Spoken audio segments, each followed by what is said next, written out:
There's a phrase in politics that should immediately make you curious. It's just common sense. You hear it everywhere. Common sense gun laws, common sense immigration policy, common sense criminal justice, common sense economics. Different ideologies, different policies, same claim. And this is obvious, but interesting. Because calling something common sense does more than describe an idea. It quietly tells you how you're supposed to feel about anyone who questions it. If this is common sense, then disagreement isn't just disagreement. It starts to look unreasonable, maybe even stupid. But there's a problem. Common sense has been wrong before. Not fringe beliefs, not obscure conspiracy theories, ideas accepted by governments, taught by institutions, defended by experts, and repeated for generations. For centuries, bloodletting was legitimate medicine. Women were denied political rights based solely on supposedly natural differences between men and women. Racial segregation was defended as order, tradition, and the natural organization of society. The people living inside those systems didn't wake up every morning thinking, wow, I'm participating in a future history lesson. They were living normal lives inside ideas their societies had made normal. And that's what bothers me. Because we have something they didn't. We have hindsight. We can look backward and see where evidence was ignored, where tradition was mistaken for truth, and where familiarity becomes legitimacy, where power helped determine what counted as reasonable. But hindsight creates a very comfortable illusion that we would have known better. Would we? Psychology gives us resources and reasons to be careful with this assumption. Our brains rely on schemas and heuristics to make judgments quickly. Repetition can increase the perceived truth of a claim. Social conformity can influence what we're willing to say, even when the evidence is sitting directly in front of us. And political psychology adds another layer. We don't approach every political question as blank slates. We bring identity, experience, and values, and assumptions about how the world already works. So maybe the most interesting question isn't, how could people back then believe that? Maybe it's, what do I believe right now that feels too obvious to investigate? Because common sense can contain generations of accumulated wisdom. It can also contain generations of accumulated assumptions. And those are not the same thing. Curiosity means learning how to tell the difference, not rejecting expertise, not distrusting everything, not treating every fact like it's up for debate. Quite the opposite, actually. If something is true, the evidence should be stronger than the familiarity. Welcome to You Oughta Know Betta. I'm AJ Miller. You might know me as Unicorn. And this is the podcast where we read the fine print, check the receipts, and investigate the asterisk. Today we're investigating the invention of common sense. How does an idea become so familiar that we stop recognizing it as an idea? Who gets to define what counts as reasonable? And what happens when everybody knows starts making political decisions? Because history has already taught us one thing. The fact that something feels obvious tells us almost nothing about whether it's true. Then there's the group. In the 1950s, psychologist Solomon Asch conducted a series of conformity experiments that asked a deceptively simple question. What happens when what you can see conflicts with what everyone around you says they can see? Participants were shown one line and then 3 comparison lines.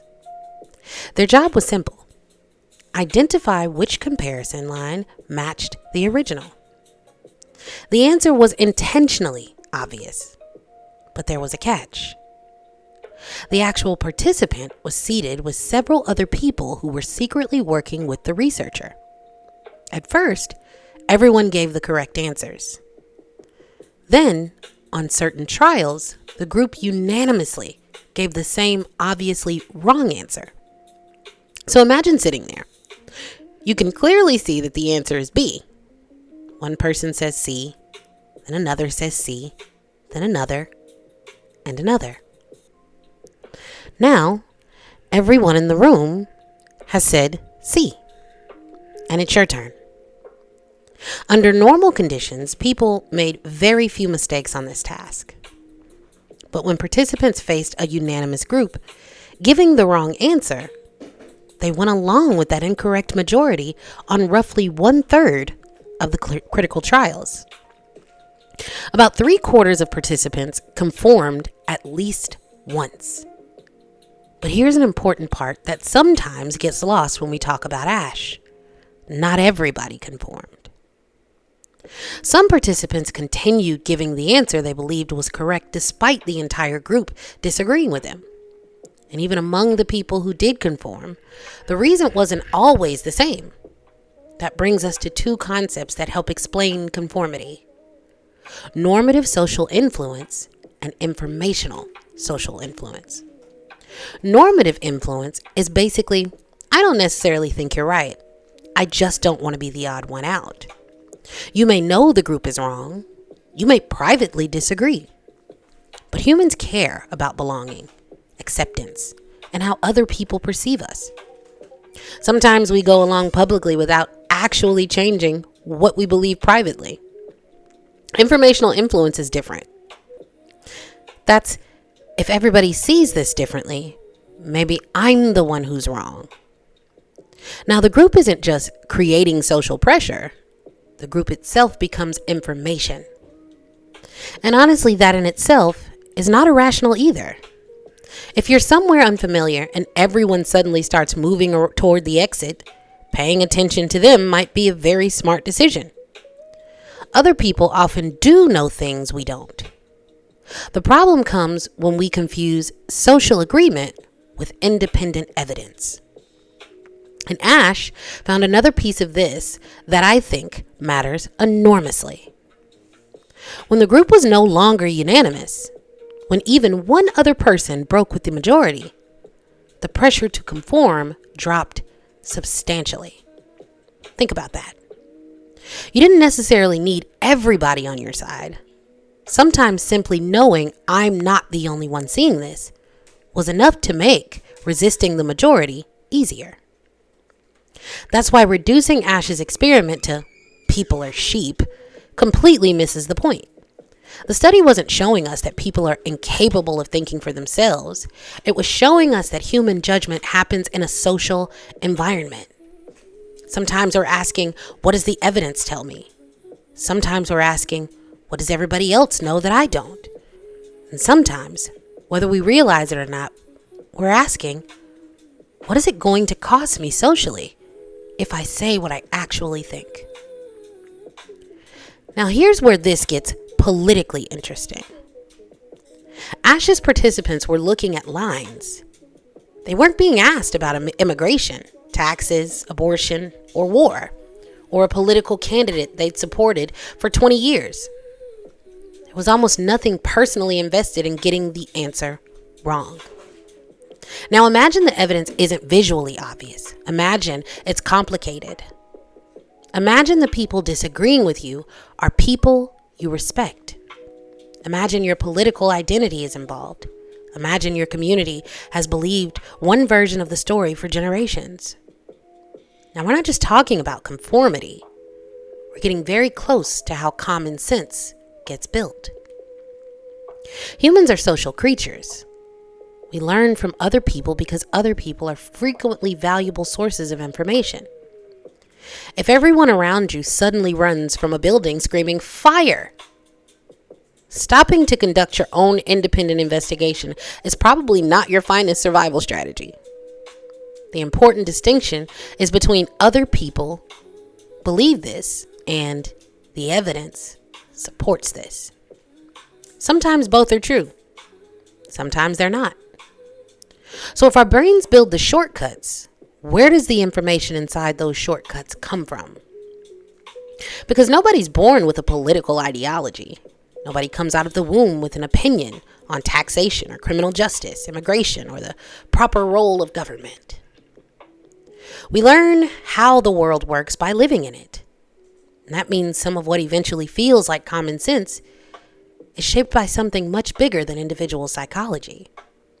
It's shaped by the society we inherit. Sociologists call part of this process socialization. From childhood, we learn the norms, values, expectations, and behaviors of the society around us.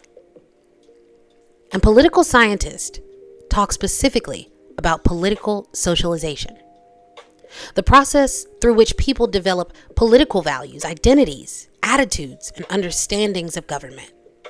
Family matters. Education matters. Religion, community, media, major historical events. They all matter. But here's the part that I find fascinating. Eventually, we can forget that we learned these things. They stop feeling like lessons. They start feeling like reality. And history gives us some uncomfortable examples of what happens when a social assumption becomes embedded deeply enough that institutions begin reinforcing it. Take women's political participation in the United States. For much of American history, excluding women from formal political power wasn't treated by those defending the systems as some temporary glitch in our democracy. There were arguments for it. Women and men were said to occupy different natural roles. Politics belonged to the public sphere. Women belonged primarily to the domestic sphere. And those ideas weren't just private opinions. The political system reflected them. Women were largely excluded from voting, holding office, and other forms of formal political power. So now watch what happens. Society holds an assumption about women's proper role. Institutions are built around that assumption. People grow up experiencing those institutions as normal. And the existence of the institutions can make the original assumption look even more natural. Women aren't participating equally in politics. Why? Well, women don't participate equally in politics. The system starts providing evidence for the assumption the system helped create. That's a loop. And breaking that loop required people to challenge something many others considered obvious. At the Seneca Falls Convention in 1848, activists formally demanded greater political and legal equality for women, including suffrage. The demand was controversial enough that even some people sympathetic to women's rights considered voting rights way too radical for women. Think about that from where we're standing now. Today, denying women the right to vote would be considered an extraordinary attack on democracy.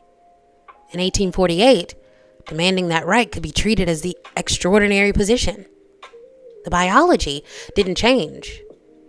The boundaries of what society considered reasonable did. And that process didn't end neatly in 1920 with the 19th Amendment. Legal voting rights did not mean every woman suddenly had access to the ballot.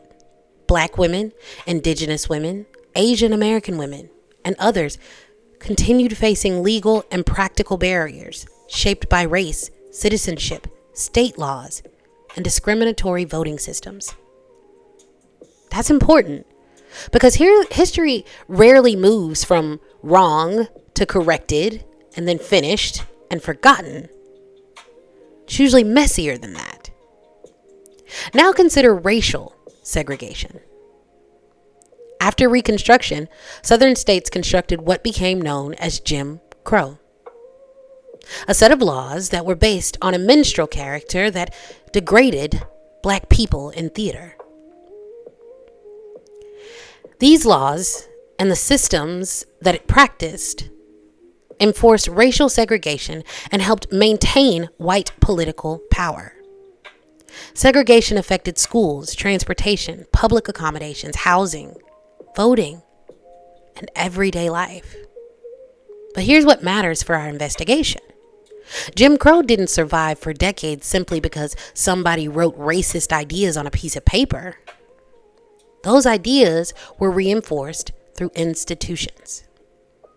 A child could be born into a segregated society, attend a segregated school, use segregated public spaces, live in a segregated neighborhood, and grow up surrounded by a political system structured around racial hierarchy. At some point, the institution itself starts teaching the lesson. This is simply how society works. And once something becomes normal, changing it can feel disruptive, even when the thing being disrupted is unjust. That's one reason reformers throughout history are so frequently accused of causing disorder. They're interrupting what people have learned to experience as normal. During the civil rights movement, opponents didn't only argue openly for racial inequality. They also invoked concepts like tradition, states' rights, public order, property rights, and gradual change.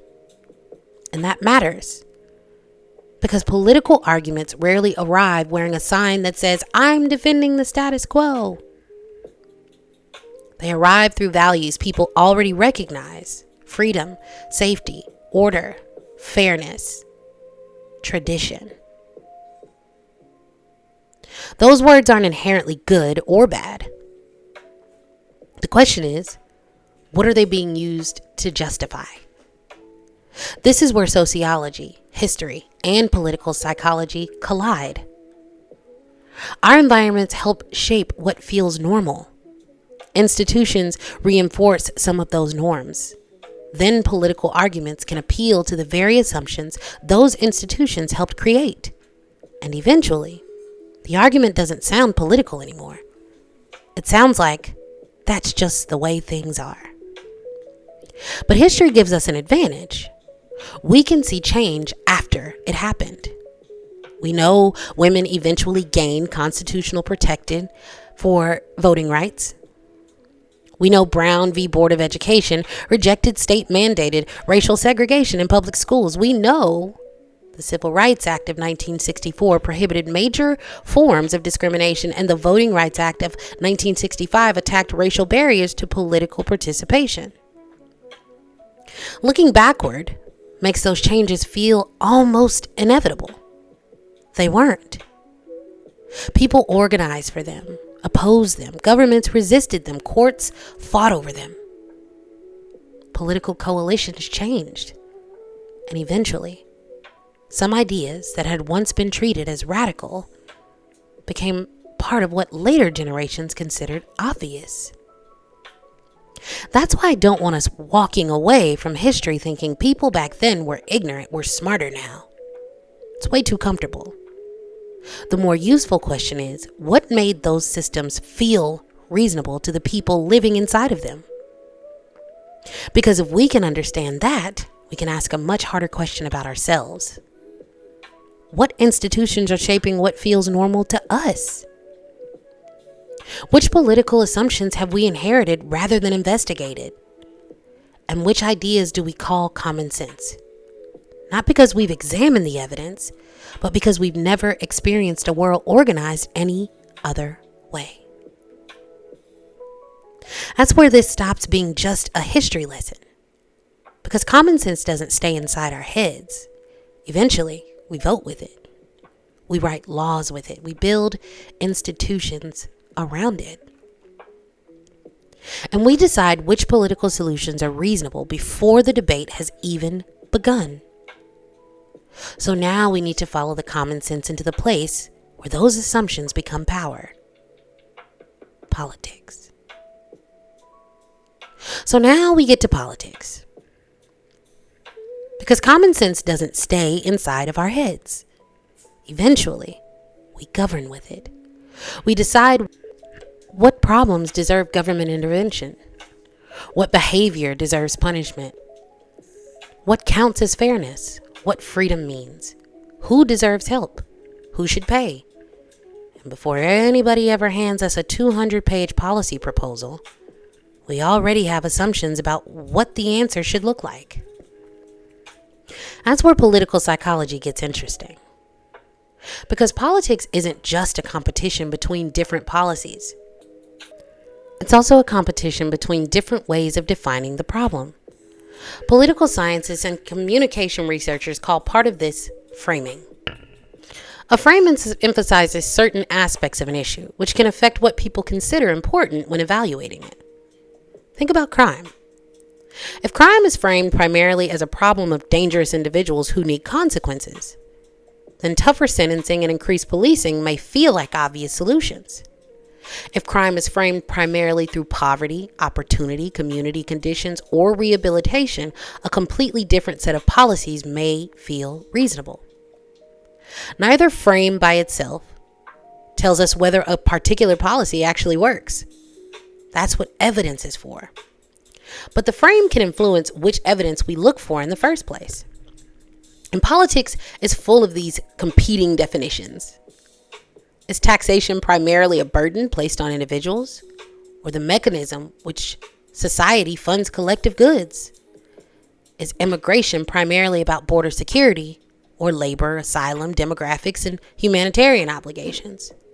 Is voting primarily about maximizing access or protecting the integrity of the process?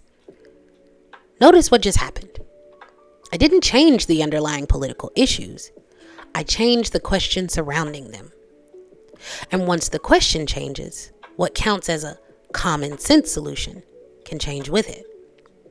That's why political language matters so much. Consider a phrase like common sense voter ID. Before we've discussed what identification is accepted, how many eligible voters lack it? Whether obtaining it creates meaningful burdens, whether the requirement reduces a measurable form of fraud, or whether less restrictive alternatives exist. The phrase has already done some work.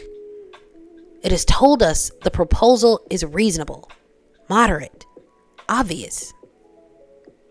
And if something is common sense, what does that make the person questioning it? That's the rhetorical power of the phrase. But here's the important part.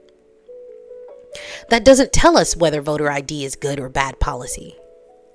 Maybe a particular identification requirement survives scrutiny. Maybe another one doesn't. That's exactly why we investigate.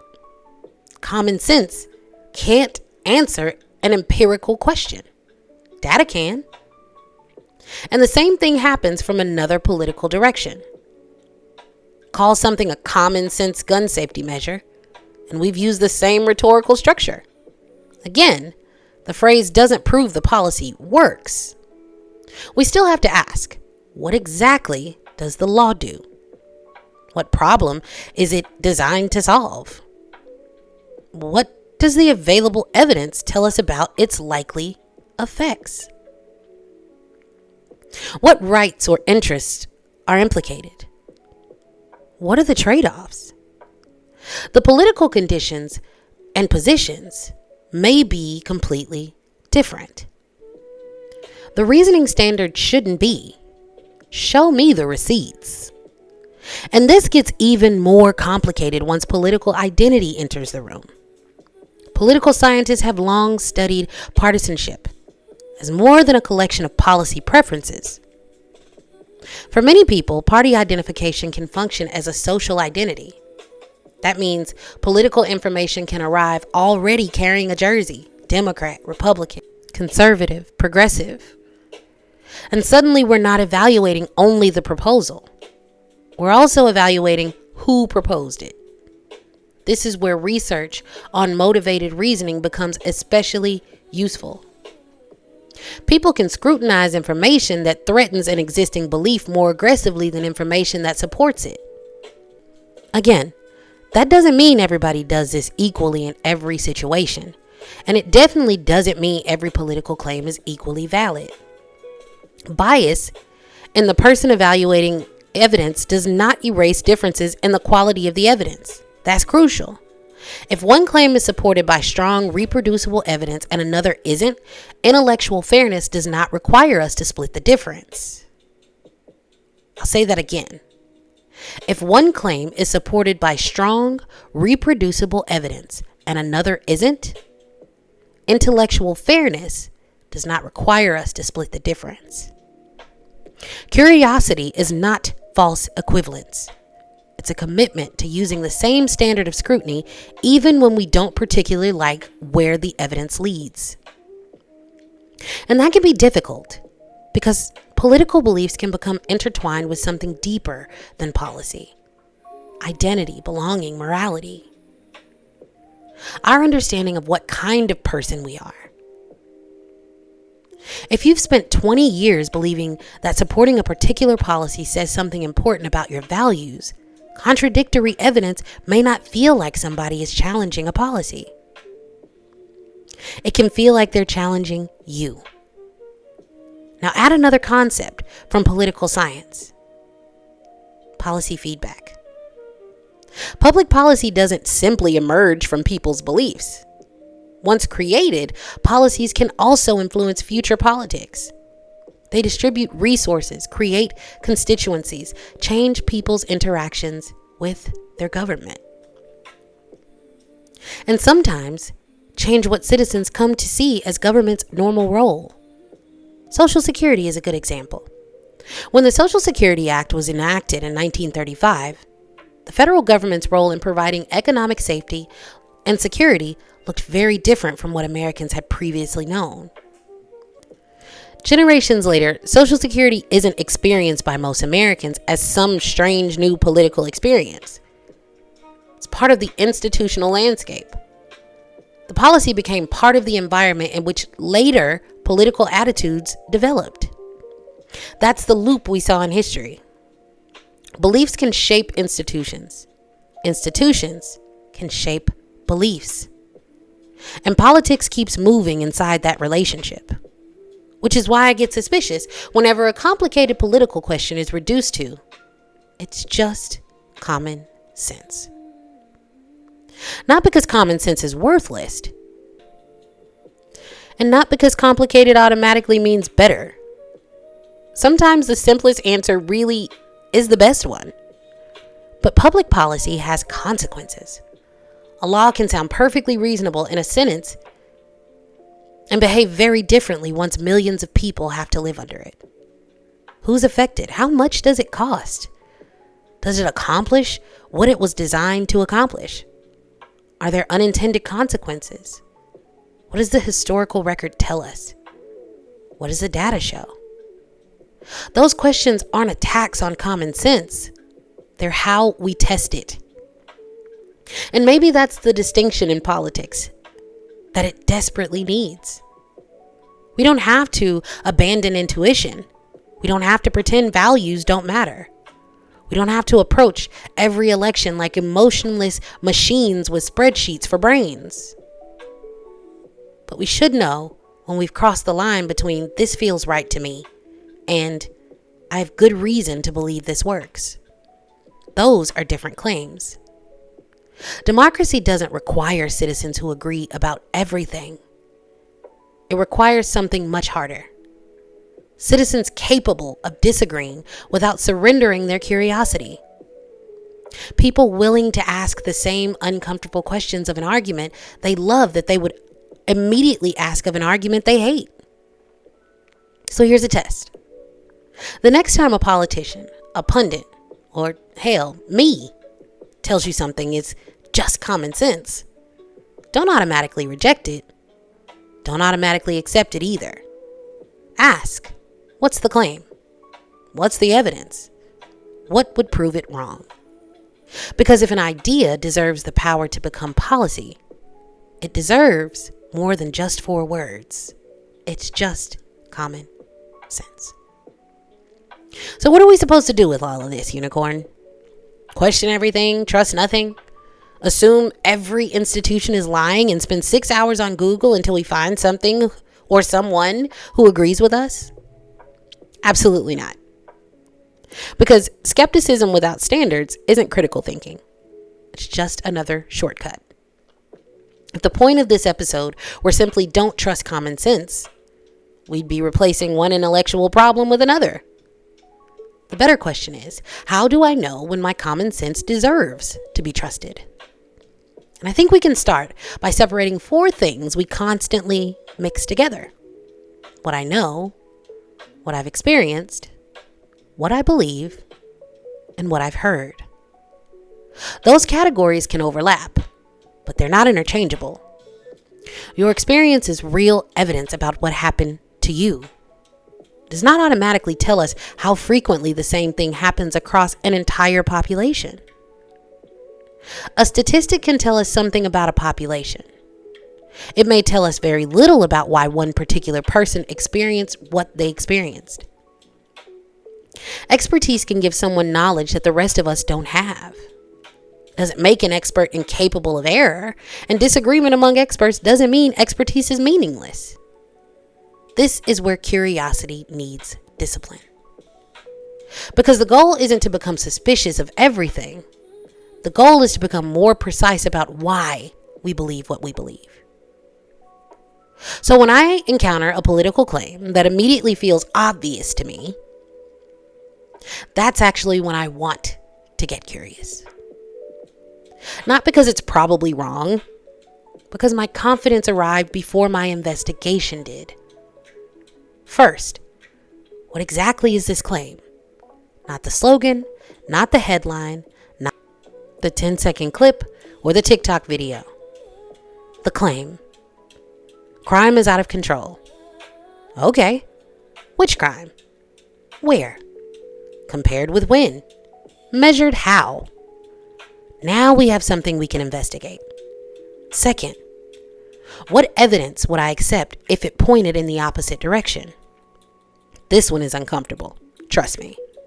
Because if the answer is nothing, then we're not really investigating anymore. We've built a belief that we can't lose.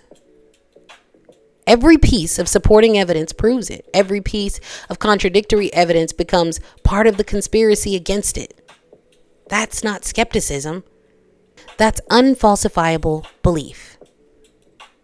Third, am I applying the same standard to information I want to believe?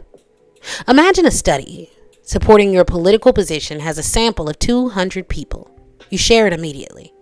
Next week, somebody sends you a study challenging your position with the same sample size. Suddenly, you're a research methodology professor. 200 people? That's the sample? We've all got a little attorney in our head. And somehow that attorney always seems to get assigned to our side. Curiosity means occasionally making that attorney switch tables. Fourth, what am I missing? This might be my favorite question, because political arguments are often presented as choices between 2 explanations when reality has 6. Crime can be affected by policing, demographics, economic conditions, opportunity, social media, firearms, policy, and countless other factors obviously interacting with one another. Acknowledging complexity doesn't mean refusing to reach conclusions. It means refusing to reach them cheaply. And finally, how confident should I actually be? Not everything requires certainty. Sometimes the evidence is overwhelming. Say that. Sometimes the evidence points strongly in one direction but still has limitations. Say that too. Sometimes we genuinely don't know yet. And I need us to become more comfortable saying, I don't know. That's not intellectual weakness. Sometimes it's the most accurate answer available. Political discourse rewards certainty. Television rewards certainty. Social media definitely rewards certainty. I don't know yet, but here's what the evidence actually suggests. Doesn't exactly slap on a bumper sticker. But democracy needs people capable of thinking beyond bumper stickers. Because curiosity isn't indecision, it isn't neutrality, and it definitely isn't pretending every argument deserves equal respect. You can investigate a claim thoroughly and conclude that it's false. You can examine competing arguments and determine that one has substantially stronger evidence. You can change your mind. You can also investigate your position and become more confident that you were right. That's the beauty of curiosity. The outcome isn't predetermined. We're not questioning things because we secretly want them to be false. We're questioning them because we care whether they're true. And that's where I think common sense belongs. Not in the trash, not on a pedestal. At the beginning of the investigation. Common sense can tell us, something about this seems right.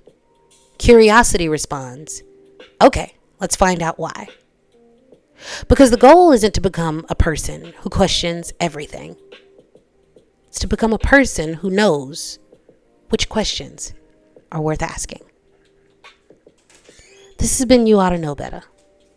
I'm AJ Miller, and you may know me as Unicorn. Thank you for listening, and thanks for being a part of my curiosity. Stay curious, my friends. Good night.